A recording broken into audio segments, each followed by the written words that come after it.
Hi, I'm Jarrett of Stone Soup Farm in Belchertown, and this is how to grow spinach.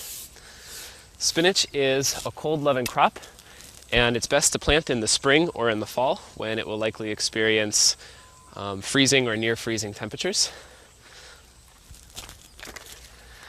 To plant spinach, first prepare a well-groomed seed bed like this that has plenty of soil fluff and is damp.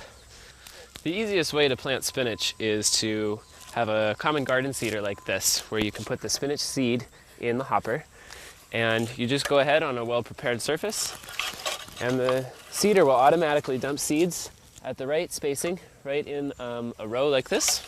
And you could do several rows at about 1 foot spacing.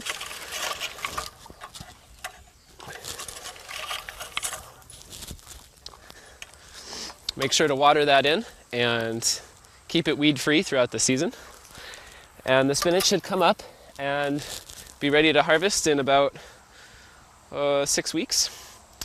If you do it in the fall, spinach is one of the only common garden vegetables that is winter hardy in northern areas. And if you do it in the fall, you can get a good harvest off of it. And if you keep it nice and weed-free, you can overwinter it so that next spring it will be one of the first things to come up out of the ground. You won't have to replant it. It'll be really good, especially good the next spring, so I highly recommend trying that too. I'm Jared of Stone Soup Farm, and that's how you grow spinach.